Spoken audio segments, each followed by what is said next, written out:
Hello everyone, board बार में आप सभी का स्वागत है। हम हैं संतोष कुमार और आज कवर करने वाले हैं हम अपने 12th क्लास के बायोलॉजी के फर्स्ट चैप्टर को, जो कि है हमारा जीवों में जनन यानी reproduction in organism. Okay, basically इसके पहले हम लोगों ने पार्ट 1 से लेकर पार्ट 5 में इसकी जो भी बेसिक चीजें हैं उनको देख चुके हैं। ये हमारा पार्ट 6 रहने वाला है, जिसमें हम देखेंगे कि पादपों में अलैंगिक जनन किस प्रकार से होता है, यानी sexual asexual reproduction in plants. Okay, तो आइए स्टार्ट करते हैं इस सेशन को। तो आज का जो हमारा पहला टॉपिक रहने वाला है वो यही रहने वाला है कि थोड़ा सा एक बार और नजर देख लेते हैं कि जो हमारा अलैंगिक जनन होता है वो क्या होता है। हालांकि हम लोगों ने पिछले सेशन में इसके बारे में अच्छे से विस्तार में पढ़ा हुआ है, लेकिन फिर भी एक नजर इसकी तरफ देख लेते हैं कि ये हमारा अलैंगिक जनन होता क्या है। तो यहाँ पर लिखा हुआ अलैंगिक जनन वैसे जनन जिसमें केवल एक जीव की ही भागीदारी होती है। ओके, वैसे जनन को हम लोग क्या कहते हैं, अलैंगिक जनन कहते हैं या फिर अलैंगिक जनन कहलाता है। ओके, तो बेसिकली इसमें दो जीवों की जरूरत नहीं होती है, केवल एकल जीव ही इसमें भाग लेते हैं और जनन के प्रोसेस को कंप्लीट कर लेते हैं। इसके बारे में हम लोगों ने बहुत ही विस्तार में, बहुत ही डीपली पार्ट 5 में कवर किया हुआ है, तो मेक श्योर आप पार्ट 5 कवर कर लीजिए। ओके, चले आते हैं अपने आज के टॉपिक पे। तो आज का जो हमारा मेन टॉपिक है वो रहने वाला है हमारा कायिक जनन, कि आखिर कायिक जनन होता क्या है। तो देखिए, कायिक जनन बेसिकली क्या होता है, यदि पेड़ पौधों में कोई अलैंगिक जनन हो रहा है तो उसे बेसिकली हम लोग कायिक जनन की ही नाम दे देते हैं, कायिक जनन का श्रेणी देते हैं। ठीक है, वही यहाँ पे लिखा हुआ है कि कायिक जनन का परिभाषा क्या होता है।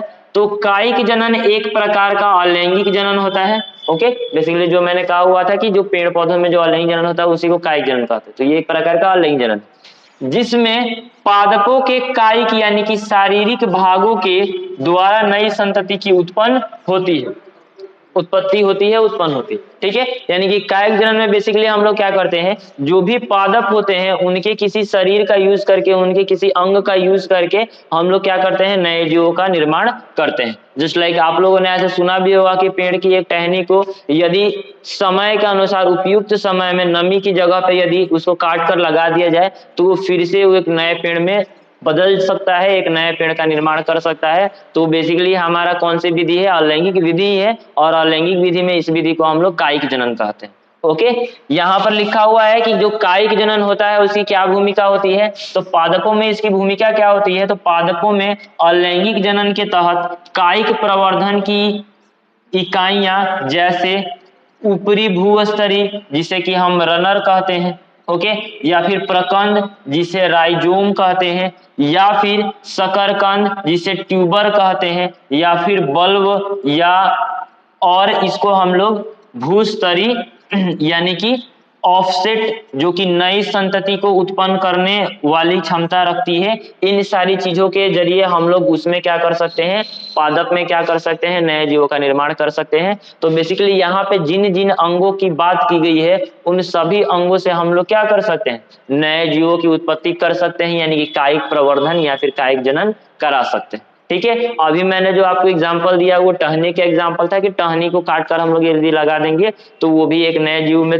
बदल जाएगा। लेकिन ऐसा जरूरी नहीं कि सिर्फ टहनी से ही कायिक जनन हो सकता है, जड़ों से भी हो सकता है, प्रकंद से भी हो सकता है। बहुत सारे ऐसे पेड़ होते हैं जिनकी पत्तियों के द्वारा भी यदि उनकी पत्तियां लगा देंगे तो पत्तियों के थ्रू नए नए उनके जो भी नए नए पेड़ होंगे उनके जरिए वो उग जाएंगे। ठीक है, तो यहाँ पे वो सारी चीजों का एग्जाम्पल दिया गया है।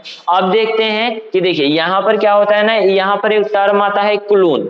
ठीक है, आप लोगों ने ऐसे मूवी वगैरह में भी देखा होगा कि मूवी में आपको क्लोन की बात बताई जा रही है। हालांकि मूवी में इंसानी क्लोनिंग या फिर जानवरों की क्लोनिंग की बात की जाती है, लेकिन अभी तक जो क्लोनिंग पॉसिबल है वो अलैंगिक जनन में ही क्लोनिंग पॉसिबल है। और वो खास करके आज जो हम लोग पढ़ेंगे वो पेड़ पौधों में क्लोन के बारे में पढ़ेंगे कि क्लोन क्या होता है। तो क्लोन बेसिकली वैसे जीव होते हैं जो कि बिल्कुल ही अपने माता पिता के जैसे दिखाई देते हैं, पूरी तरह से कोई डिफरेंस नहीं होता है। उनके पूरे गुण, उनका शारीरिक, उनका सारी मतलब जितने भी आनुवांशिक गुण होते हैं सब उनके माता पिता के जैसे ही होते हैं। हालांकि हम लोग भी अपने जो मनुष्य है वो लोग भी अपने माता पिता के जैसे ही दिखते हैं, लेकिन आपको भी पता है कि पूरा दोनों के गुण सेम नहीं होते।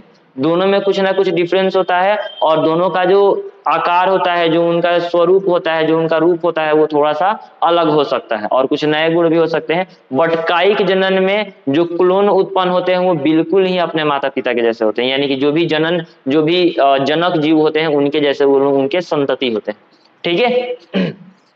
तो यहाँ पे वही लिखा गया है कि कायिक जनन से उत्पन्न संतति अपने जनक के समान होते हैं, इसलिए इसे क्लोन कहा जा सकता है। ओके।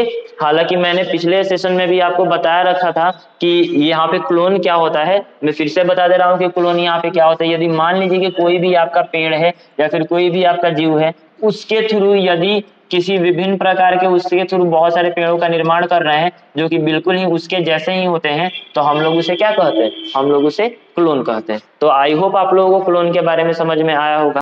तो बेसिकली ये जो हमारे नए पेड़ होंगे इन्हीं को हम लोग क्या कह देते हैं, क्लोन कह देते हैं। ओके, जो हमारे नए संतति जीव होते हैं उनको क्लोन कह देते हैं। ठीक है, आते हैं अपने अगले टॉपिक पे।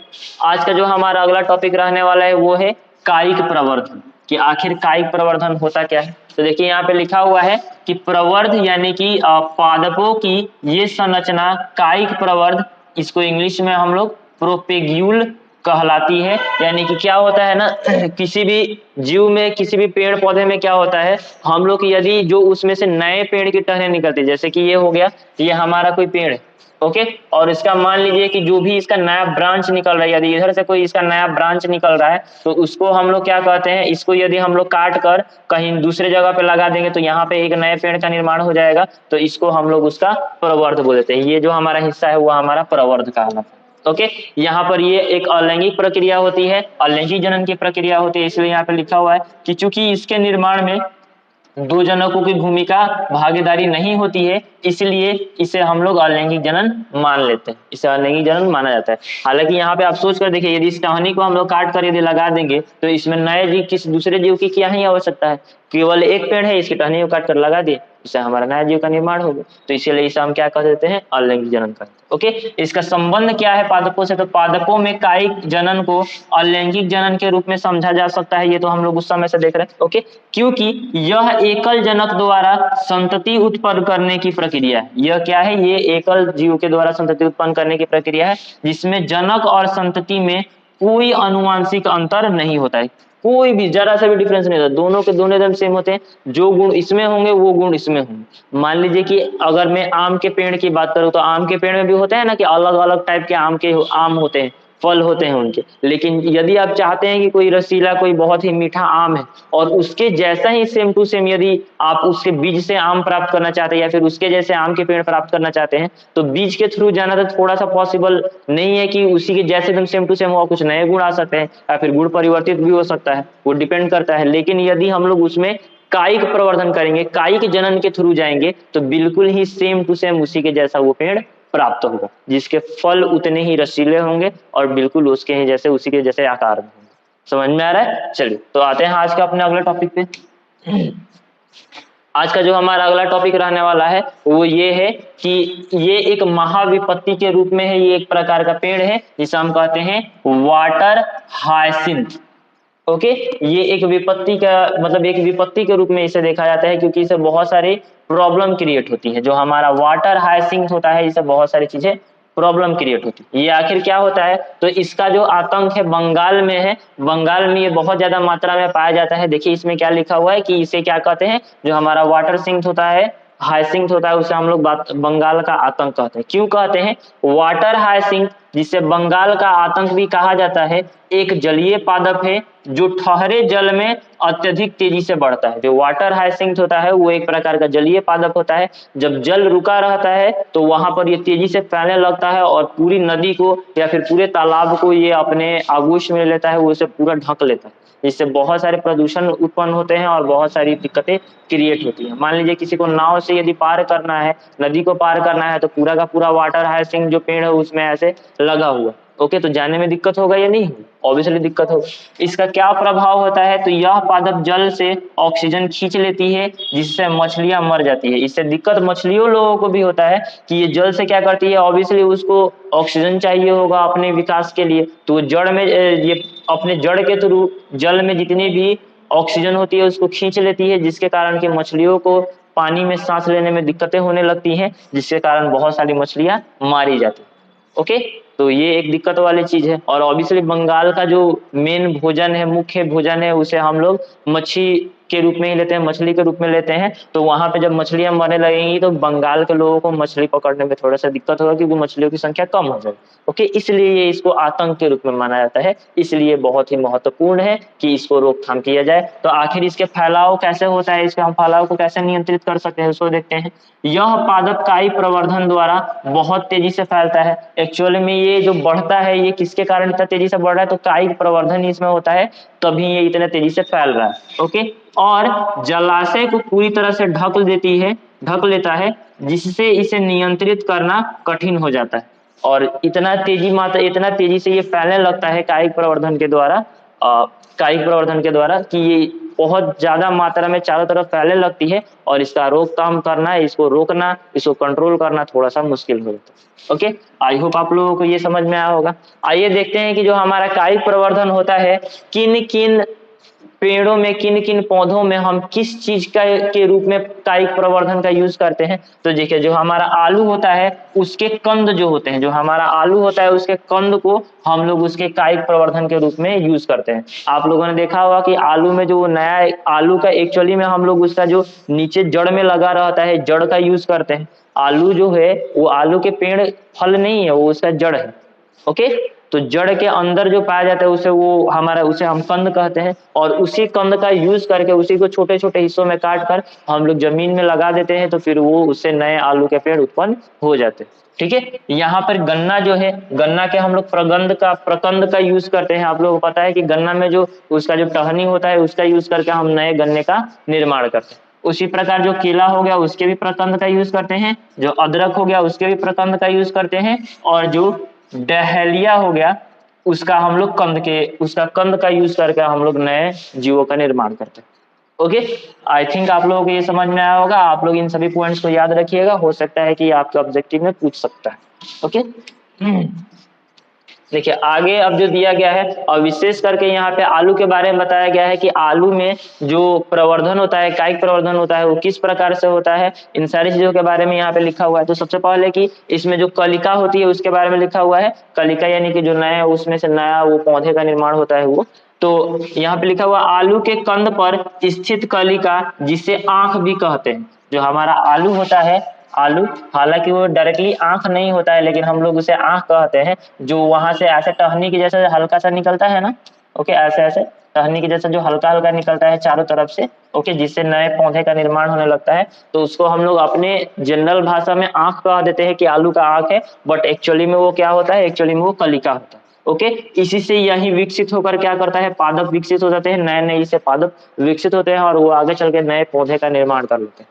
ठीक है, और इसके लिए बहुत ज्यादा मात्रा में नमी की आवश्यकता होती है। तो वही इसमें लिखा हुआ है कि नए पौधे पर्व संधिया यानी जिसे नोड्स कहते हैं से उत्पन्न होती है। जो भी नए पौधे होते हैं वो जो भी नया नया ब्रांच निकला रहता है उससे उत्पन्न होती है। ओके, जब यह नमी युक्त मृदा या जल के संपर्क में आते हैं। और ये जो उसमें नया नया प्रकार का जो उसका आंख होता है वो कब उत्पन्न होता है, जब वो किसी नमी के संपर्क में आता है, या फिर जब वो जल के संपर्क में आता है। ओके, मृदा के संबंध में नमी युक्त मृदा यानी गीली मिट्टी के संपर्क में, जिसमें पानी की थोड़ी सी भी मात्रा हो या फिर जल के भी संपर्क में थोड़ा सा भी मात्रा में आएगा, तो उसमें वो प्रवर्धन निकलने लगेगा। ओके, जिसे पर्व संधिया कहते हैं।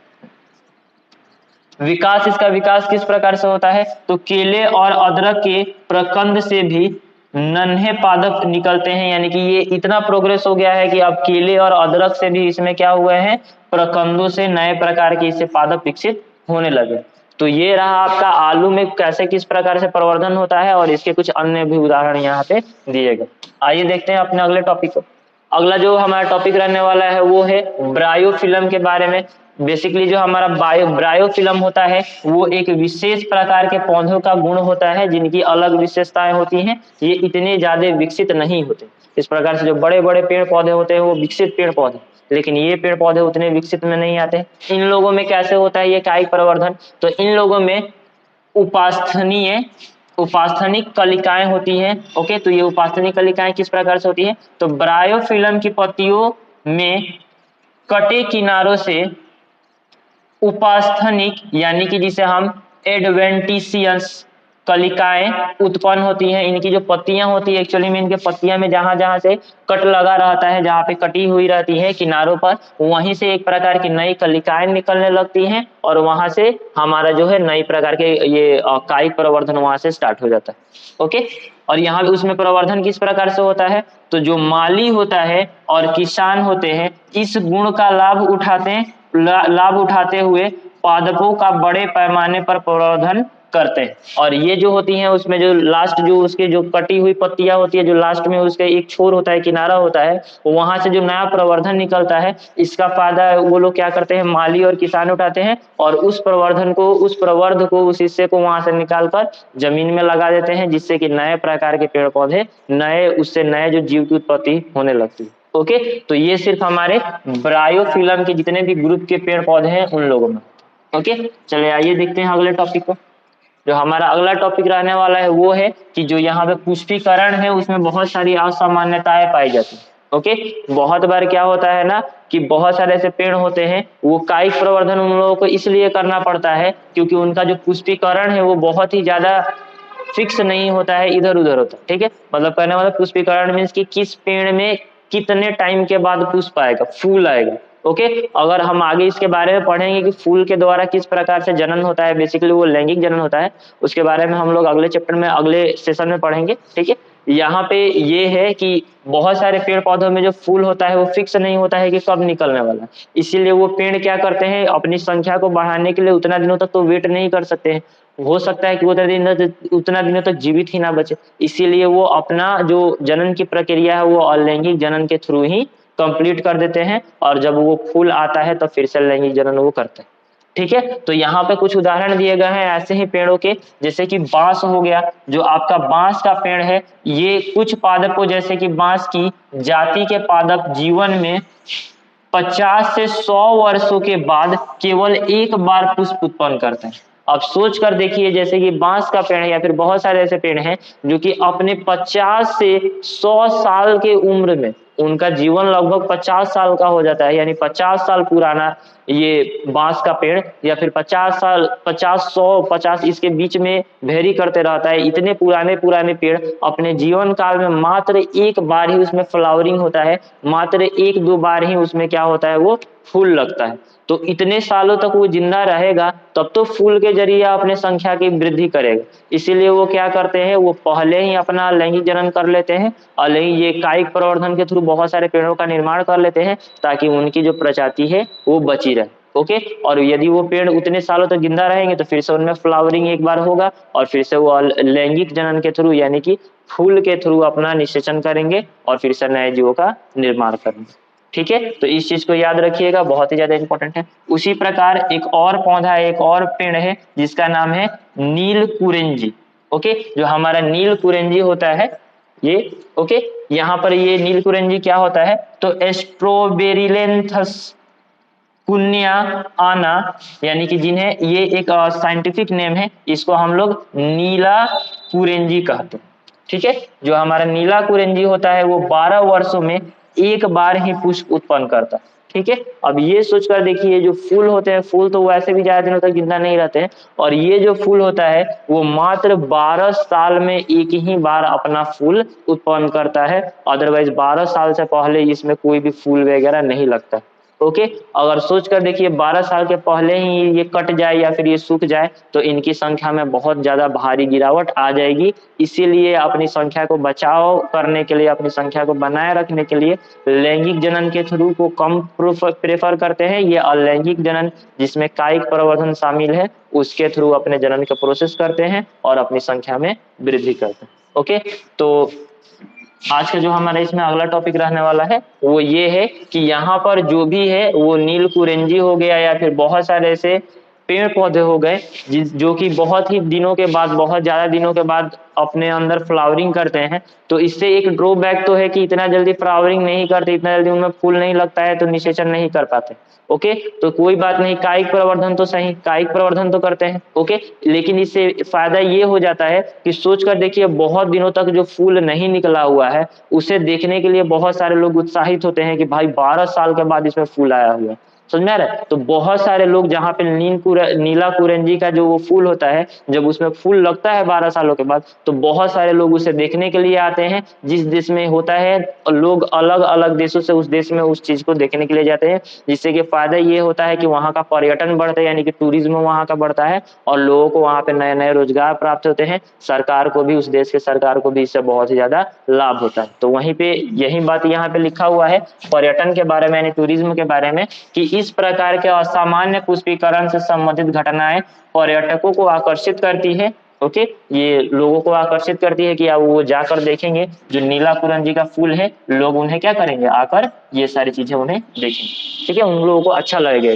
ठीक, जैसे 2006 में नीला कुरंजी के पुष्पों ने केरल, कर्नाटक और तमिलनाडु के पहाड़ी क्षेत्रों को आच्छादित किया। और जैसे कि यहाँ पर क्या हुआ, जो नीला कुरंजी के जो फूल हैं वो केरल, कर्नाटक और तमिलनाडु जैसे जो भी राज्य हैं उनके पर्वत वाले क्षेत्रों को पूरा आच्छादित कर दिया। पूरा पर्वत नीला दिखने लगा, किसके कारण, नीला कुरंजी के कारण, क्योंकि बहुत ही खूबसूरत देखने में लग रहा था और बहुत सारे लोग इसको देखने के लिए भी आ रहे हैं।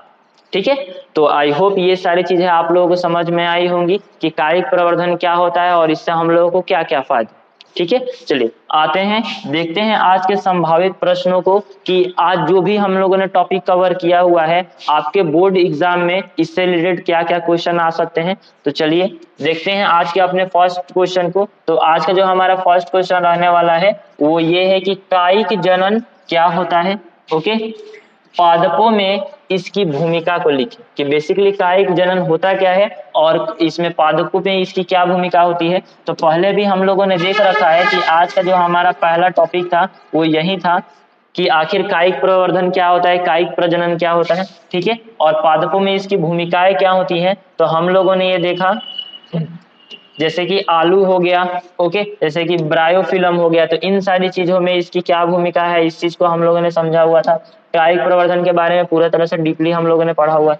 ठीक है, तो इसमें आप इन सारी चीजों का आंसर लिख सकते हैं। आइए देखते हैं अपने अगले क्वेश्चन को।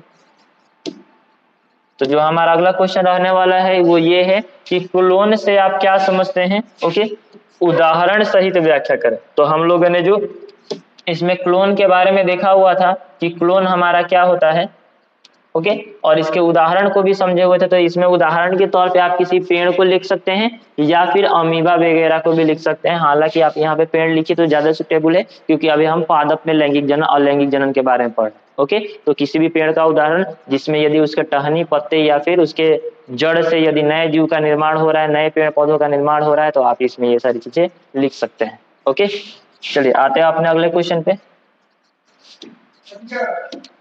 तो आज का जो हमारा अगला क्वेश्चन रहने वाला है वो ये है कि कायिक प्रवर्धन से आप क्या समझते हैं। ओके, उदाहरण सहित इसके विभिन्न भागों के बारे में लिखें। तो हम लोगों ने जो इसमें देखा हुआ था कि हमारा कायिक प्रवर्धन क्या होता है। ओके, यहाँ पे जो हम लोगों ने देख रखा था कि कायिक प्रवर्धन क्या होता है और इसके उदाहरण भी देखे थे, कि जैसे कि आलू हो गया, आलू में किन किन, जैसे आलू में हम लोगों ने देखा था कि आलू में किस प्रकार के हमारे ये आलू में किस प्रकार का कायिक प्रवर्धन होता है, कौन कौन से ऐसे पौधे हैं, कौन कौन से ऐसे पेड़ हैं जिनमें इन इन जगहों से कायिक प्रवर्धन होता है। किसी के कंद से होता है, किसी के प्रकंद से होता है, ये भी चीज हम लोगों ने देखा था। हम लोगों ने ब्रायोफिल्म के बारे में भी देखा था कि ब्रायोफिल्म में किस प्रकार से कायिक प्रवर्धन होता है। तो आप उसमें उसका आंसर और इन सभी उदाहरण को उसमें ऐड कर सकते हैं, ये परफेक्ट रहे। ओके, चलिए आइए देखते हैं आज का लास्ट क्वेश्चन। जो आज का हमारा नहीं, सेकेंड लास्ट जो क्वेश्चन है हमारा वो है वाटर हायसिंथ क्या है, इसके प्रभावों को लिखें। तो हम लोगों ने देख रखा था कि वाटर हायसिंथ क्या होता है, बंगाल का वो जो है वो आतंक बन चुका है वाटर हायसिंथ। ओके, इसके प्रभाव को देखे थे, ये किस प्रकार से फैलता है, इस चीजों को भी हम लोगों ने देख रखा था। तो आप इसमें ये सारे आंसर ऐड कर सकते हैं। ओके, चलिए देखते हैं आज के अपने का लास्ट क्वेश्चन। देखिए तो ये जो हमारा लास्ट क्वेश्चन है वो है कि ब्रायोफिल्म में होने वाले कायिक प्रवर्धन की व्याख्या करें। तो ब्रायोफिल्म में कौन कौन से कायिक प्रवर्धन, किस प्रकार से कायिक प्रवर्धन होता है, तो हम लोगों ने ये देख रखा था कि ब्रायोफिल्म में इस प्रकार से ये सारी चीजें होती हैं। तो आप इसके आंसर में ये चीज ऐड कर सकते हैं। ओके, ये रहे आज के हमारे संभावित प्रश्न जो कि आपके एग्जाम के पॉइंट ऑफ व्यू से बहुत ही ज्यादा जरूरी है। ओके, तो आई होप आप लोगों ने ये क्लास एंजॉय किया होगा। तो मिलते हैं नेक्स्ट वीडियो में, नेक्स्ट सेशन में, नेक्स्ट किसी टॉपिक पर। तब तक के लिए जय हिंद।